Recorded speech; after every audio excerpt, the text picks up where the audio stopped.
Hello, hello, hello, everybody. It is Tanika Steens, and this is Mind Your Business. And tonight I have a growth and development coach, author, and podcast host, a best selling author, and who is the podcast host of Success Left a Clue, might I add. He is also the creator of an interactive web platform, an app called A Mentor A. And throughout the years, Robert has helped thousands of open minded people to take action, make their dreams a reality, and be seen as an authority in their field. He believes that every person has information and value that they can share with others, but most of the time they fail because they don't believe in themselves. How many can relate to that? Now, this is why he made it his mission to be of service to others, helping them with their growth and development, not just in their business or career, but also in their personal lives.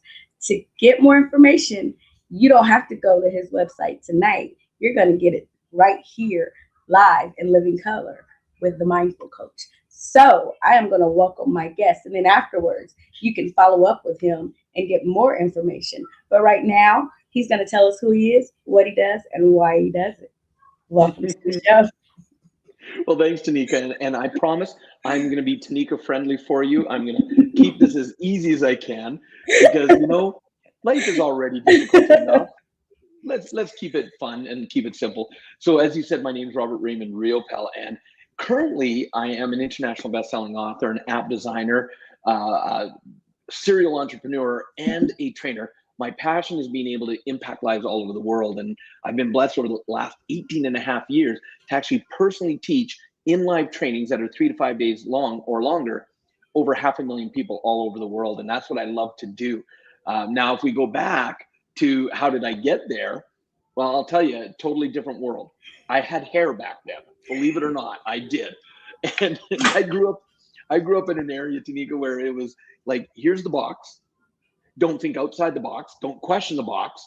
This is the box. That's the way things are. And as an example, when it came to work, it was even if you don't enjoy what you're doing, if it supports your family and has security, you do it. And I think back when I was younger. I'm not going to say how long ago that was because it's a while, but I remember the two coveted jobs that everybody wanted was one to work for the post office or two to be able to work in. There was a butchering plant, a slaughtering plant here in the city I live in, and you had to know someone who knew someone who knew someone to even get those jobs.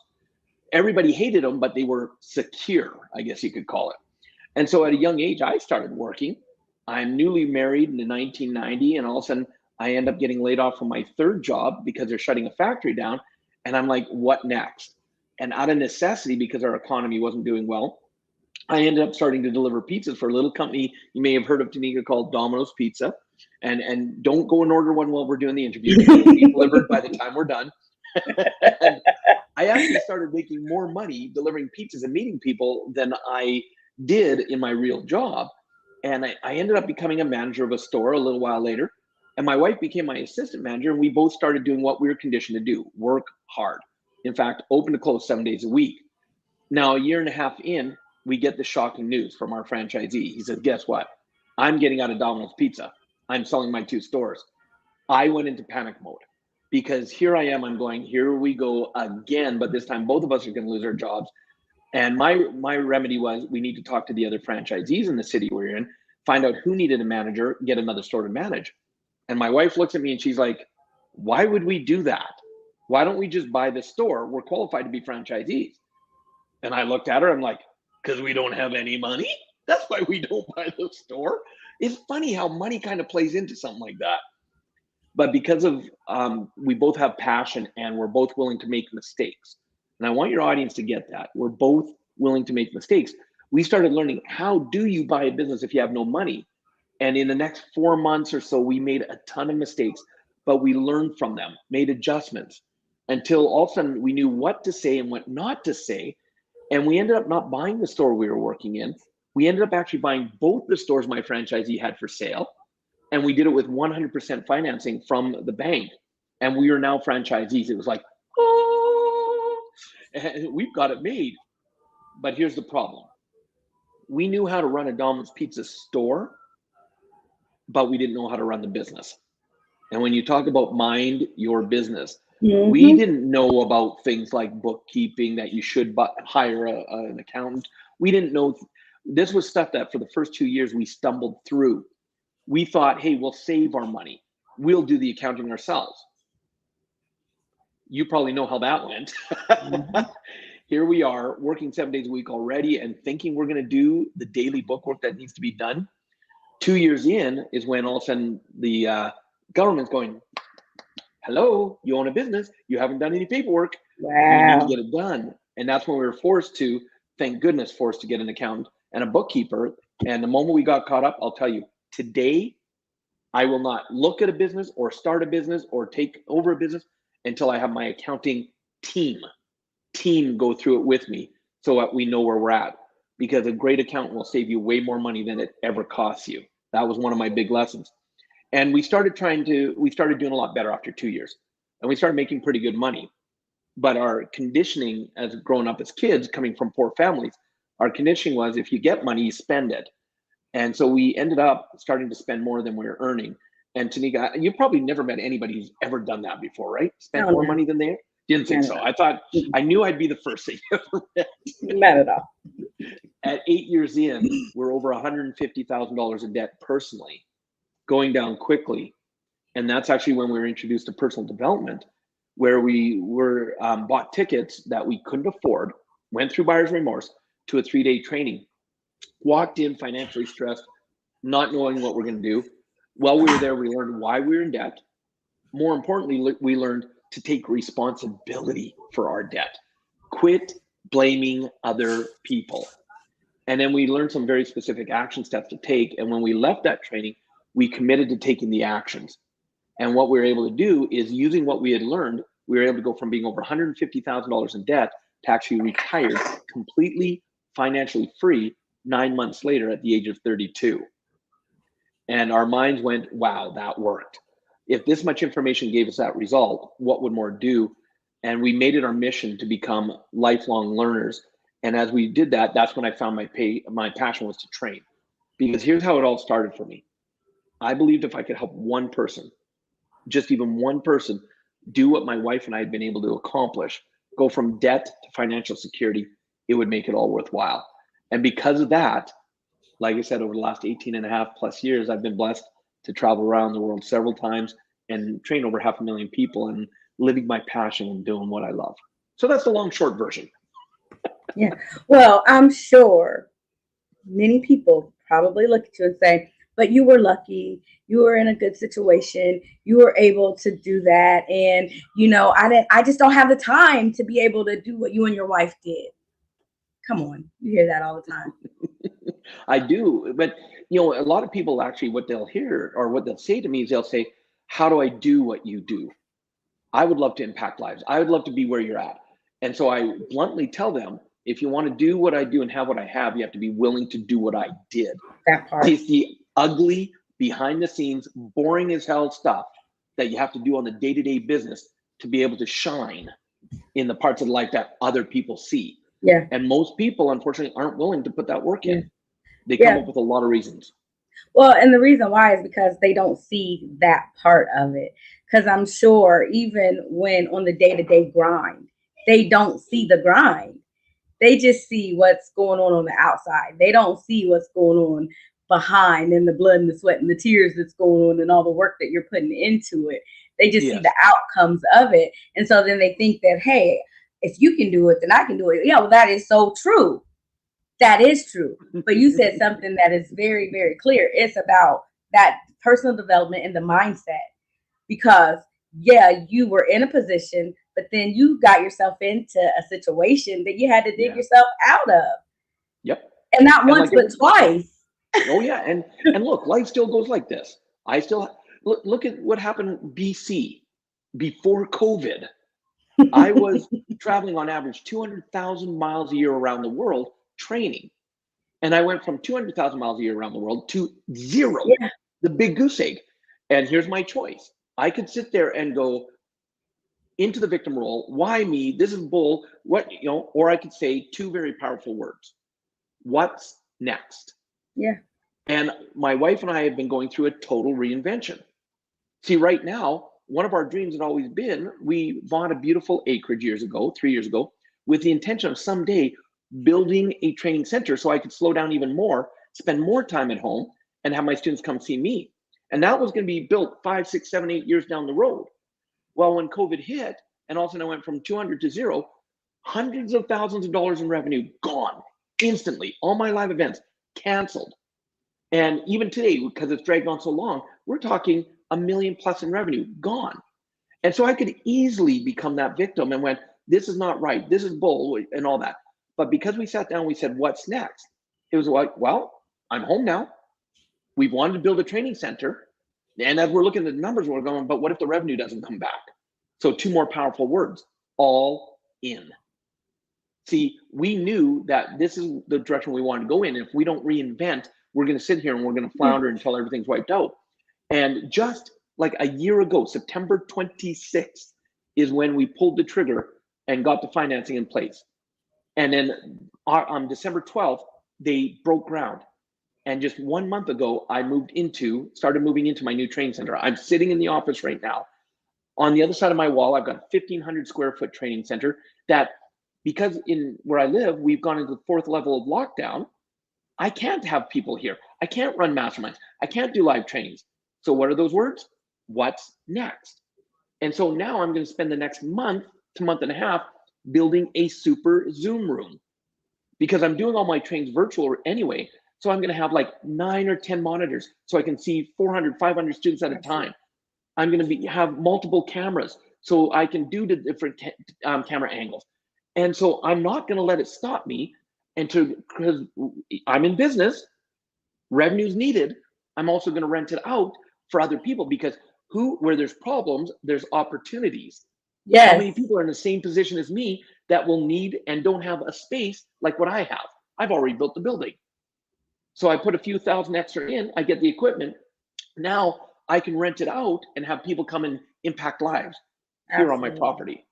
So that's the key. When you're minding your business, it's what's next and all in. Most people, they get into the victim role and they play that really, really well. That's just my perspective. Yeah, absolutely. And a major part of it is the work. You have to put, because like you said, okay, now we're locked down again. What do? You got to keep working to come up with what is next. And thank goodness that we do have all this technology. We are in this way of not having to pick up a can and tie a string to it, right? And hoping you get a signal. That's not how you and I are talking. I thought this was a can I'm talking into. It's so funny how a year ago, some people had no clue what Zoom was. And now it is like my kids go to school on Zoom, right? And I'm okay with that right now.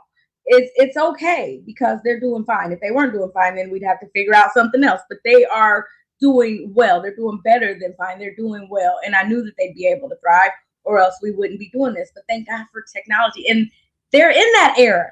Now, if they were in a different generation, oh my goodness, it would be something else to talk about. But because of the era that they are in, they are smoking at this thing. They are able to excel and be okay with being virtually schooled. Now, when I was in school, I'm not saying when you were in school, but we barely had cell phones. Yeah, okay, we barely had cell phones. Oh, so, wait, Tanika, you are obviously way younger than me, because I didn't get a cell phone until I was like in my 20s. I was off of technology. I tried to stay away from it for a long time, even still. But I can tell you that when I was a teenager, there were pagers. Mm-hmm. Yes, those we had, because we had delivery drivers for our dog. And if we had someone on call, they had a pager. And if we texted them or paged them with 911, that meant get into the store now.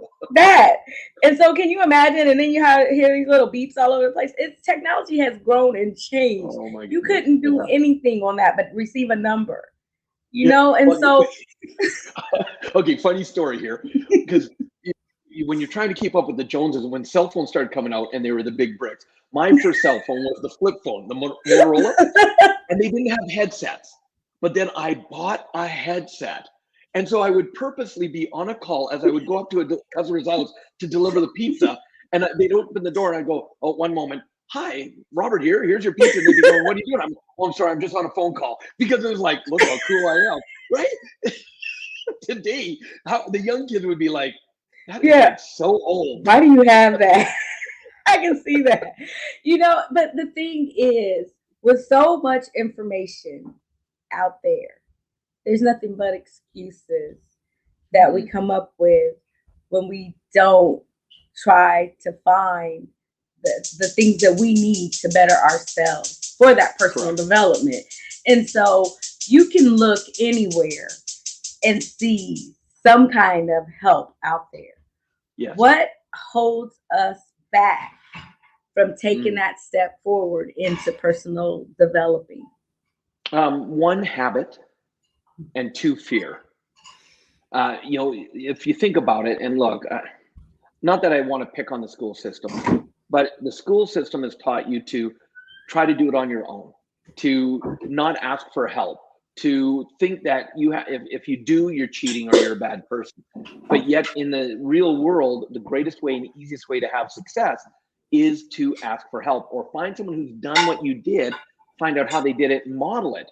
But then the mind goes, but that's cheating. If I did that in school, I would have got suspended or expelled, right? And so we don't want to do it in the real world. So then the fear also kicks in of, but what if I make a mistake? What if I fail? What will people think of me? And one of the things that I'm a big believer in is and it took me years to learn this. Please, I don't want anybody to think I'm any different. I just may be more aerodynamic than most people, but I'm no different than people. It took me years to realize that there is no such thing as failure. Failure gives you some of the greatest feedback you will ever get because you learn more by what did not work than by what's working. If everything's always going great, you're never going to learn. Yeah. But when all of a sudden you get a failure and you get that feedback, that's why with myself, with my team, where every time we do something, we're constantly asking 3 questions. What worked? And we take the emotion out of it. We just make point for it. This and this and this and this and this worked. Second, what did not work? No emotion, no blaming, just this didn't work, this didn't work, this didn't work, this didn't work. Great. What can we do different next time? And then we make the adjustment. And I'm a huge believer also in that I would rather have sloppy success over perfect mediocrity. Because the people that are waiting for perfection usually never start because it will never be perfect enough for them. That's it. I want to jump in. I want to find out because until you're in the game, you don't know what's going to work and what's not going to work. Think of a football game, the NFL. Do you think they have every play planned out before they start the game for every down? No, they have the first couple, but then depending on where on the field they are, what down it is, what the defense or the offense is doing, they're making the changes. The coach is relaying to the quarterback or coach is relaying to the defensive line. Make this adjustment, do that, do this. That's life. That's how business works. So get in the game, make some mistakes, make the adjustments, but keep going and watch what you can do. Absolutely. It's weird. I've always been this crazy person that thinks that I can do something and that it's going to work. And if it doesn't, then I just didn't like it. I didn't care apparently. So it just didn't work because I didn't want it to. But that's my downfall. I didn't stick around long enough because it wasn't working for me. And so I get it. But when I do have something and I know that I'm passionate about it and it's something that my whole heart is involved in, then I'm going to step up. I'm going to go above and beyond. I'm going to do whatever it takes. And it's not work to me. It's not going to be hard for me. It's something that just comes natural. And I know the difference between something that I'm just trying to take on and wanting to try opposed to something that I'm being led or called to. And that's a huge difference. It is. And I think that's a point in learning yourself and in developing in a maturity level. Because when I was younger, every single thing, every time the wind blew, ooh, I want to do it. I want Yep. to do that because I can do that. And just because you can do it doesn't mean you should do it. Doesn't mean you're going to be great at it. It doesn't mean just because you are good at it doesn't mean you should even, you can't run around doing everything. You've got to find what it is that you are good at, what you can do that helps others, that can bring light to that.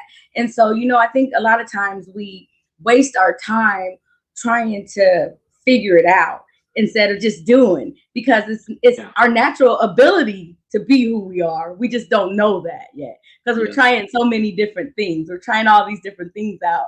And then in the end, when we just realize that, oh, all I had to do was just, you know, and then Yep. just develop that and just, and that's the thing. It's like when you meet people or you talk to people, and I heard someone saying this the other day that when they go around people, they say, well, I don't need a therapist. And it's like, well, I wasn't trying to be your therapist. Well, I'm not going to say any information to you because, and it's like, okay, well, just because I coach people doesn't mean I'm walking around trying to coach everyone. And just Yeah. because I coach doesn't mean I want to coach everyone. I don't have advice for everyone. I don't know how to fix problems or tell people's future. That's one thing that it drives me crazy. They think I can tell the future. I'm like, I'm not a psychic. Well, What? you can't? No, I can't. I promise I Oh, can't. But I thought you could. nope, not it. That's not me. I promise. But it's funny because it's like, everybody has their own ability to be able to do something. And we all can like to think that we're special, and we are, but we all have a special ability within Yes. us. Yes. But we have to be willing, like you said, to ask for help. And I Yes. think when we think about asking for help, it looks like a weakness. Now I'm going to say something. Oh, yeah. Please do, because you and I are so aligned right now. We couldn't be more aligned unless you were aerodynamic. I tell you, I'm just saying. well, I'm Or just, I had great hair. you never know what I might look like tomorrow. But I mean, in my spiritual essence, when I think of weakness, when I thought I was a strong person, when I thought I had all the answers, when I thought I was doing everything, that's when I was weak, because I didn't. But when I let go, and I let go of thinking that I had all the answers and I knew everything and I was so strong, and I let go and I let God, my creator, take over and take control of the situation, and I started walking in the way that I should go and listening and hearing that call for real. That's when, that's when the understanding came of, okay, I'm weak and there ain't nothing I can do about it. And now that's been perfected and it's helping me to be stronger in what it is I'm supposed to do. And so I get that. But a lot of times we don't quiet ourselves long enough. We don't settle down because we're too busy trying things.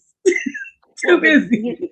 and here's the thing, because there's a few things you've picked up on that I love. One is, instead of trying to figure it out, let it out.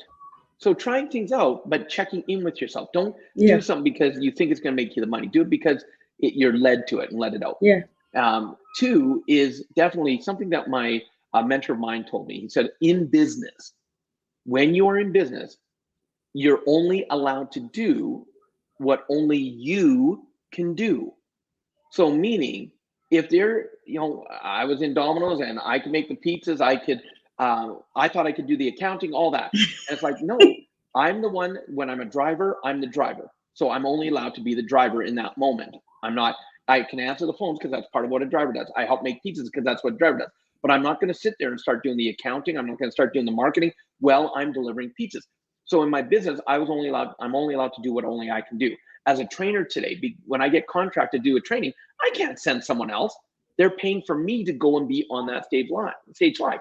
But I can sure have someone do the accounting, and have people do all the other aspects. So when you get into that discipline of, you're only allowed to do what only you can do, but Robert, they can't do it as well as I can. So what's making you the most money? Struggling through something that someone else can take care of for you, or doing what's your zone of genius? And then the third thing is vulnerability is strength. We've been raised and conditioned to have to be strong, independent, that it show that weakness, and that's bad. No, some of the strongest people I know are the ones that are willing to say, I need help. Yeah. Or, you know what? I just need to take a breath. I just need a hug right now. And vulnerability can be in all different areas. And when you're in business, is being willing to say, there's something I don't know, but I'm willing to learn it. Who can I learn it from? And I look back at my Domino's Pizza days, and at that age, I never even conceived. When my franchisee sold his 2 stores, the whole all the franchisees I knew ridiculed him. What is he doing getting out of Domino's? What's he going to do? He's going to be a failure. There's nothing else other than Domino's Pizza. And so when my wife and I decided to get out of Domino's, that's one of the things that held us in longer than we probably, because we quit enjoying it. We were working our butts off, but we weren't enjoying it. So then we started stepping back out and letting our managers take more over. So that's one of the reasons we went further in debt, because we weren't doing the work we used to do. But our fear was, if we leave Domino's, what will we do? And because we found, personal development start working on us, it was like one day my wife and I were doing a process. We had been through a very powerful course, and it was a review. A bunch of us got back together, and we were in dyads. We're at separate ends of the room, and all of a sudden, both of us started laughing hysterically right at the same time. And when we get together, it's like, oh my God, what are you laughing about? She goes, what are you laughing about? I said, we're done. She goes, that's what I'm laughing about. We all of a sudden realized we were ready to let go of the fear of leaving Domino's and what people would think. And our families, when we told them, they freaked out. What are you going to do? We're like, we don't know. We're like, and we were now financially free at this point because we had made everything passive. We got reduced our expenses. And they're like, but you need an income. We're like, sure. So how are you going to make that? Don't know. You can't just sell the stores if you don't know. Like, yes, we can. And we did, because it just felt it was the time. Yes. And because we let go of that, it allowed me to step into doing what I do today, which is what I love. And 20 years later, here I am, doing what I love. Yes.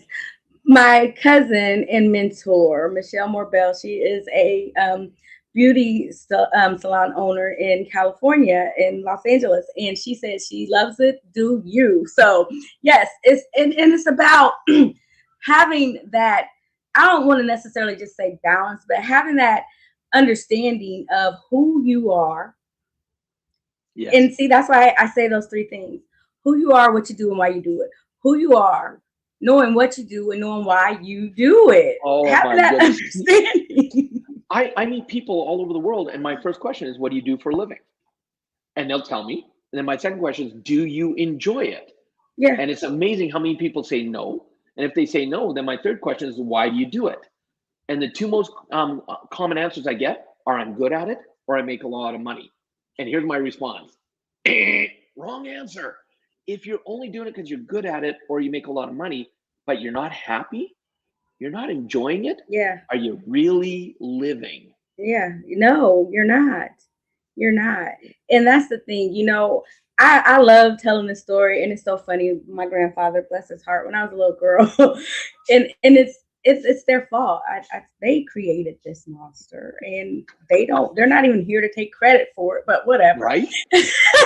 Well, they're taking credit. They're walking around up there. They're like, that's my girl. Yeah, but don't stab and tell me that I can do or have or say or whatever, and then get mad when I do say or have, when I think it's okay.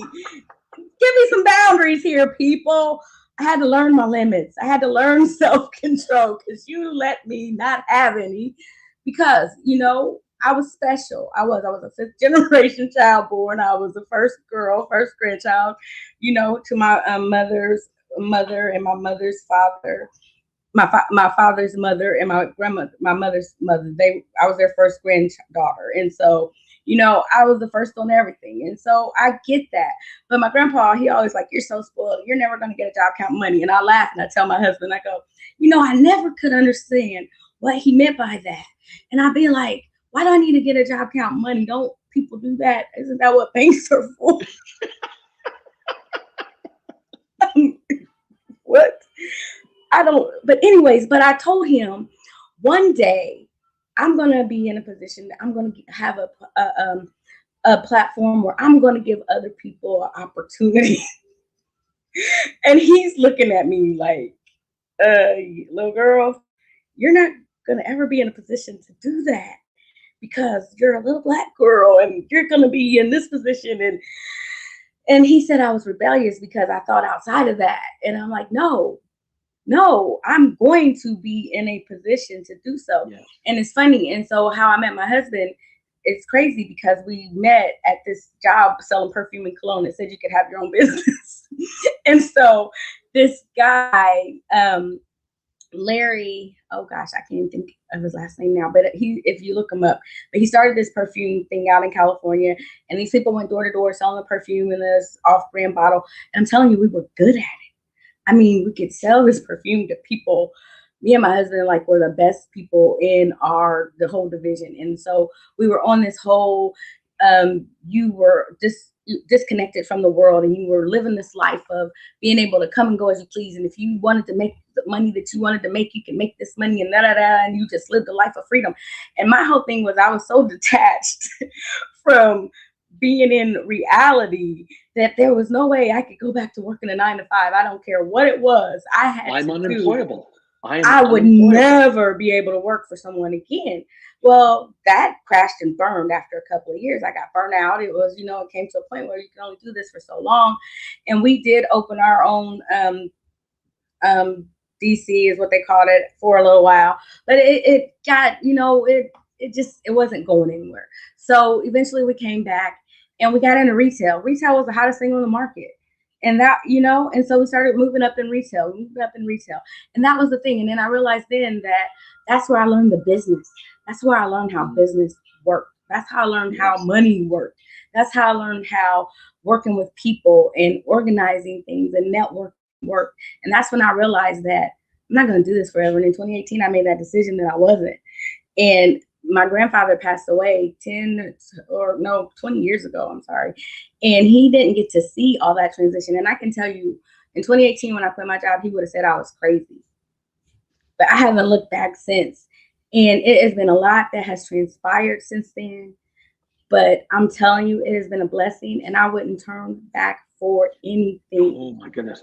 See, that statement right there is so true. Is everything you've gone through is made you who you are today. And especially people who want to protect other family members so they don't get hurt. Everybody's journey is everybody's journey. Some of the roughest times my wife and I, or even individuals have gone through, has made us who we are today. And so I look back and I go, thank you for that journey. Thank you for that lesson. Would I want to go through it again? No, but I take the lessons from it. Even something as simple as I ended up having to take 3.5 years off because I got burnt out. And because I wasn't taking care of myself, I herniated a disc and had to go through 2 back surgeries. And people go, oh my God, can't believe you had to go through that. And I look back and I go, well, when I look at all the lessons I learned from going through that, it helped me get more balance in my life because I was overliving my passion and I wasn't taking care of myself. So the universe kicked in and God said, hey, whoa, I'll get you to just slow down. And I did for 3.5 years. I had no choice. And then also when I came out of retirement, it was, okay, how do I have more balance? And I love that you were talking about balance. And most people think balance is everything's like perfect. Yeah. But it's not. In my experience, everything's always changing. So to me, what balance is when you actually adjust. That's balance. Don't think it's going to be perfect. It never will. It's always being willing to make those little adjustments. Yes. Remember, what worked, what didn't work, what can I do different? That's why those 3 questions are so imperative. Yes. And that's why I said I don't want to use balance, because I don't want people to ever think that it's about, oh, it's no way to balance, because there's not. But you know what? Just like the river keeps on rolling, you got to roll with the tide. You just gotta, you just gotta, because life is gonna keep happening. And what's funny to me, I love that COVID happened. I do. And it's another thing. So I do. I love that it happened because I always said, I always wanted to be a stay-at-home mom, and I always wanted to have my family together. And I go, look at how much God loves me. Look what he did. And I'm not saying that he just did this to shut the world down, but sometimes he'll do something to get your attention. Okay, see, I'm glad you said that, because here I thought I caused it. because we had said I wanted to slow down and spend more time at home. At least I know there's a co-conspirator with me. So Hey, I'm thank just you saying, for that. whatever I told you, this didn't happen. It's been going on for a long time. But anyway, and so no, but it gave us time to really reflect and to just be able Mhm. to look at things a little bit different. And we didn't know how to respond. Nobody, and that was the thing. Not one person had the answer at that time. And it was so funny because I think about my kids' school. When this happened, they go, "We've been doing this for 30 years." And I'm like, "No, you haven't. Yeah. You might have been teaching for 30 years, but you haven't been doing this. Nobody has. This is new. Hmm. This is new for Hmm. everybody. Everybody is having to adjust. Everybody is having to change to this new thing that's going on. I'm not going to call it a new normal because there's nothing normal about it. And so, what we have to learn is things happen. And when they do, life is going to keep on going. It's going to That's keep right. on going with or without us. And we are going to have to learn how to keep up or fall back. And so, in that, if you are on a journey to self discovery or personal development or whatever it is, and life comes interrupting you in some kind of way, what do you do about it? Do you just say, well, guess what? This is going on now. I got to put that on hold. What do you do? Well, and that's where I love to teach what I call the four phases of life. And one of the phases is something called, I call it the unclutter phase. Hmm. And it's another name for chaos, because chaos, well, how many times have you noticed things are going well and all of a sudden you get smacked upside the head with something, and that's chaos. Most people, the problem is they resist it. But if you understand that chaos is actually natural, because as human beings, we are meant to evolve. And chaos comes into our life when we're getting too comfortable, plain and simple. Mm. And so the reason I call it the unclutter is because you can, in the chaos phase, this is the time to courageously destroy something that's not working in your life. So maybe there's a personal or business relationship that hasn't been working. This is the time to actually get rid of that relationship. Or maybe you want a new car, but you've been hanging on to your old car, which is costing you so much in repairs. Until you let go of the good, you can't have the great. Until you let go of the great, you can't have the spectacular. And so the way you can volunteer, and the reason I call it unclutter, is you can actually volunteer for chaos. I don't know if you realize that, but you actually can. So as an example, have you ever gone to the refrigerator, you've opened it up and you're like, ooh, wow, it's time to clean something out of there. It's a little overdue. So you actually clean out, you unclutter the refrigerator. You can volunteer and do that. Or I can come into my office every couple of weeks. I unclutter my office. I go through the paperwork. What don't I need right now? So I'm showing the universe, I'm showing God that, you know what, I'm willing to work with you. So you don't have to give me as harsh of a lesson. Because what happens for Mm. most people, see, when I was took my 3.5 years, I'd actually committed. I said I'm going to take 1 year off. I'm burnt out. I didn't know about my back issue. I'd been thinking it was a sciatic problem for a couple of years. Didn't know I had a herniation. But I said I'm going to take 1 year off. I'm not going to train. And all of a sudden, 1 year turned into a year and a half, and all of a sudden I start getting these little messages. Robert, you said you're going to train again, and I ignored them because I went from overliving my passion to not living it at all, both bad. And I got comfortable and I came up with reasons why I didn't need to come out of retirement. And also, I remember August 10th, 2010.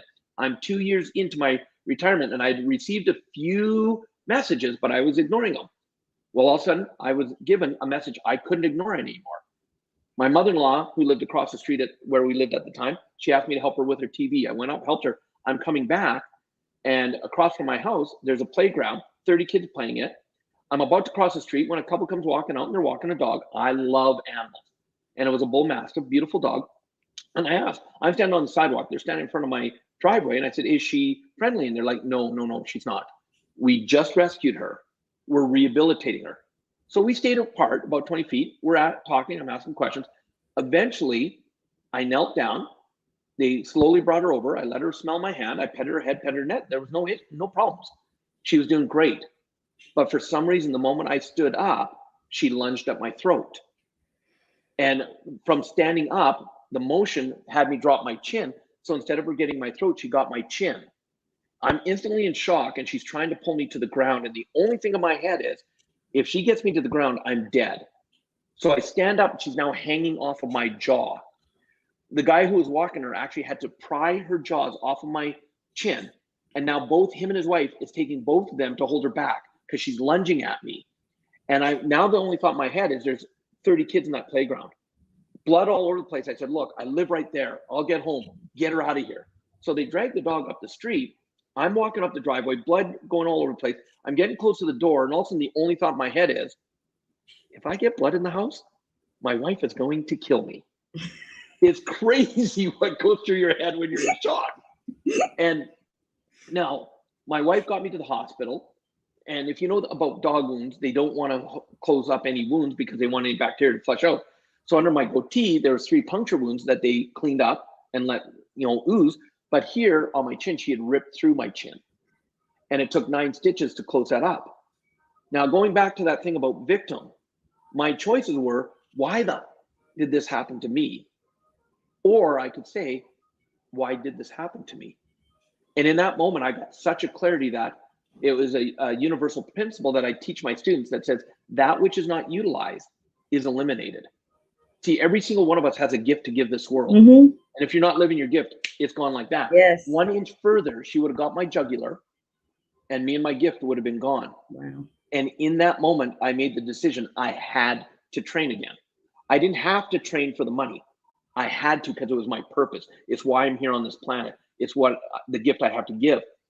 And within 2 weeks of me making that decision, and this is what I want your audience to get from this, when you make a commitment, the universe will bend over backwards. God will come into answer any way they can. But you have to be committed first. Because within 2 weeks, all of a sudden the company I retired from was calling me out of the blue. But of course it wasn't, because they obviously got the signal I was ready to come out of retirement. And they asked, we need you to come out of retirement. Are you willing to do it? And a lot of things had to come in place for me to say yes, because they knew there was a reason I wouldn't until a certain thing happened. And that happened like days before. And all of a sudden I'm like, yeah, I'm ready to come out of retirement. It took me 1.5 years to fully come out because I was still going through my physical therapy and all that from my back surgery. But the moment I made the commitment, that's when the world changed for me. That's the same for, and I look back today and I go, that dog, I'm glad I had that dog attack because it gave me the swift kick. So when you volunteer for chaos, if you don't want to have something like that major happen, pay attention and courageously volunteer. And a friend of mine who developed a lot of this material, he said this, he said, instead of being willing to live life, courageously allow life to live you. Because if you think you have control over what's going on in the world, that's a good joke right there. Yes. You only have control on how you respond to what's going on. So be willing to allow life to live you and watch what you can accomplish. That's beautiful. That is, because that right there says it all. You have no control over life, but you have all the control over how you respond to it. And that's the thing. That's how I try to tell my kids. It's not what you say, it's how you say it. It's your response, it's your reactions. I don't care. You can't sit there looking like that because it's going to come across a certain way. Get it together. Get your life together. So, I'm still trying to do that. And it's so funny because a lot of times people will think that you have it so together because you're always smiling or you always are in this certain way. But the thing is this, when you're happy and you know it, you can clap your hands. Oh, sorry. You can. And that's just the truth. And I know this because I've always been a happy person. I've always had joy down in my heart. And it's just the truth.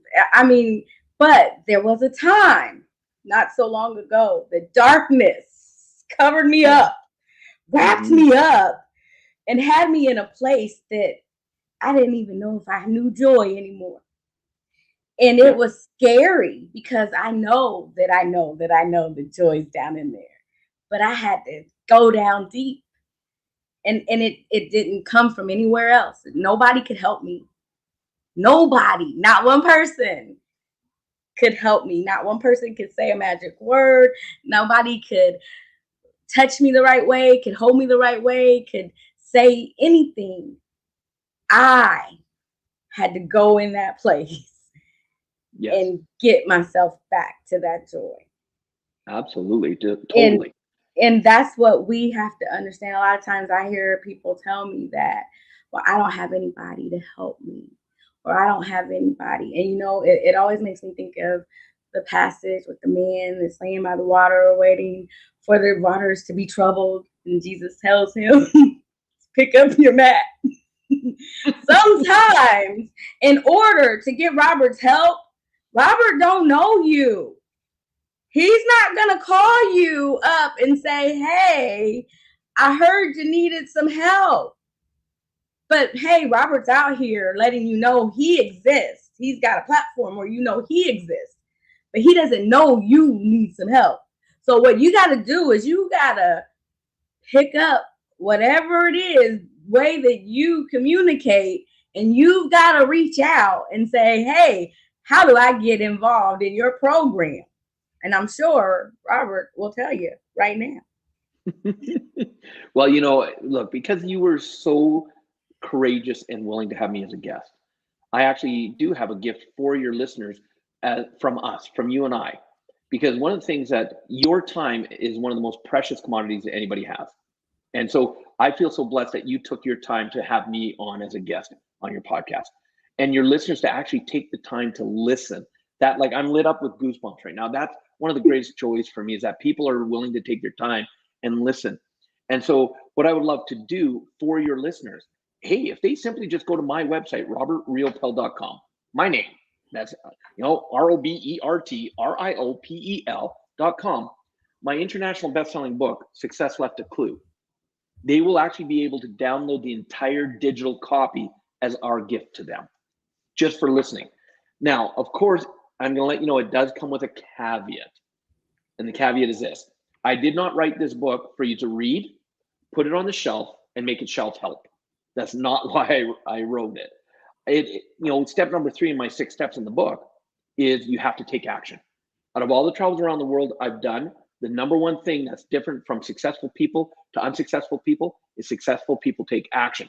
So I actually wrote it as a workbook, and there's action steps all the way through.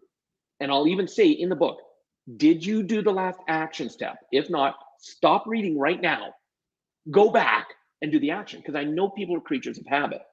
And I'm going to promise you, if people go and actually download the book and read it and do the actions, they're going to find that they're already going to be miles ahead on their journey, which is awesome. And one of my favorite people wrote the foreword for it, the amazing Les Brown. Maybe Brown, baby boy, Les Brown, you got to be hungry. And I'm going to tell you, this gentleman started off as a mentor to me, and I got to share the stage with him at a training I was doing. He came in as a guest, and we sat down and had dinner. And in 45 minutes, I taught him something he didn't know. And he got back on the stage and he said to my audience, he said, "I want to let you know something." He said, "In the last 20 years as a speaker," this is a few years ago, he said, "last 20 years as a speaker, I've made $22 million. He said, with what Robert just taught me in the last 45 minutes, I'll make another 22 million in the next 2 years." Because he was willing to be open to learning something new, even with all his success. And so today, not only are we great friends, but he's mentored me, I've mentored him, because what I want, and the reason I'm sharing that with your audience, is I don't care who you are. I may know, I'm no different than you, but is it possible I know something you don't know? Absolutely. But I guarantee there's something you know I don't know. So when I connect with people, I love to be the student as well as the teacher. I love it to be that win-win two-way street, because I will always be a learner.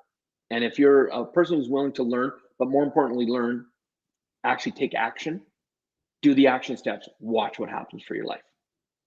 All right. Well, I tell you what I'm going to do.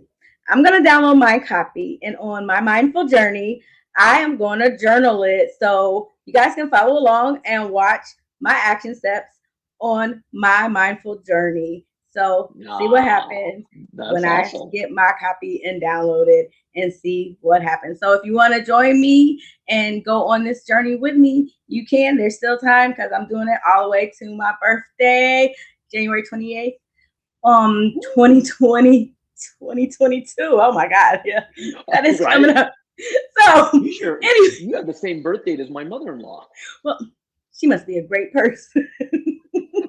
Well, she, because of her, I have a great wife, so absolutely she's a priceless, right? Absolutely. Well, And a little side note on that. See, my wife and I, we met when we were 13, started dating when we were 16, got married when we were 19, and we just celebrated our 32nd wedding anniversary in there, June. see, Do not do the math of how old I am.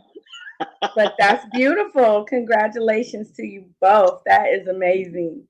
Thank you for being Oh, on the show. I was going to tell you, my cousin Michelle, again, she said she loves Les Brown. And I was going to tell you, when I was a little girl, I wanted to be a motivational speaker, and I love Les Brown. And I used to think that when I grew up, I was going to be a motivational speaker and I was going to be on stage like him. Little did I know I was going to be a minister. Well, hey, but same, it is, same, but it's same. so It is. funny to me that I was just like, okay, I didn't know I was going to be that motivational speaker. Yeah. I didn't even know. I never even knew or even understood or conceived how it was going to take place. But it's not Isn't up it to me beautiful how it has? to understand. But it's That's right. all transpired. And next month, I will be ordained. Congratulations. That's awesome. So yeah, it's so hilarious how it's all taking place. And I'm not laughing. I'm not like Sarah laughing when when God told her she was going to have a baby. That's not the laughing that I'm doing. I'm just tickled and laughing that, from a little girl that you see these things growing up, and I'm like, oh yeah, But then when you see things that come to pass, life is real, and you got to wake up from all your dreaming, and you got to start living reality, because we are all created with a purpose, and Yes. we all individually have something special within us that is inside of us waiting to pour out, that we can share to help someone else. We are each a piece of a puzzle, a link that is missing that can be connected. Yes. And not to put pressure on your listeners, but I want to take that one step level, or that one step further, because you hit it right on the head. We all are a piece of that puzzle, but there's what people don't realize is that until you find where to place your piece, there's 1,000 more people who can't place their piece Mm-hmm. into the puzzle. That's the importance you play. And I don't say it to put pressure on people, but I want them to understand just how important you are living your gift, sharing your gift. And some people may go, but Robert, I don't know if I have a gift. And there's one real easy test to know for sure if you do. And that is, if you're still breathing, you still have a reason for being here, plain and simple. And you have a gift to Amen. give. Yes. Yes. Well, Robert, is there anything else that you would like to share? Because you've left us with some great nuggets, some great stories, and just some great inspiration. And I just thank you for taking the time out of your night Uh, just to come on and just to share your life and your passion with us. It's just been a beautiful evening just talking with you and just hearing all about your beginnings to now and just the more to come. I mean, man, this is a whole new beginning about to happen for you. So, yeah, it congratulations is. to you on that. Yeah, and I would just love to finish with how I sign every email and every autograph I sign. Always live with passion. All right. Well, you heard it. Always live with passion. So now it's up to you. Go out and do what it is that you do best. So whatever it is, be you. And remember, you were created with a purpose. Now go be great. Thank you for joining us. And I will see you again. I think Frank and I will be on Thursday. So join us on Thursday for Mindful Thoughts, because I'm sure he's got a lot he wants to talk about, because we haven't been on for a while. So we will see you again soon. Thanks for joining us. All right. Hang out with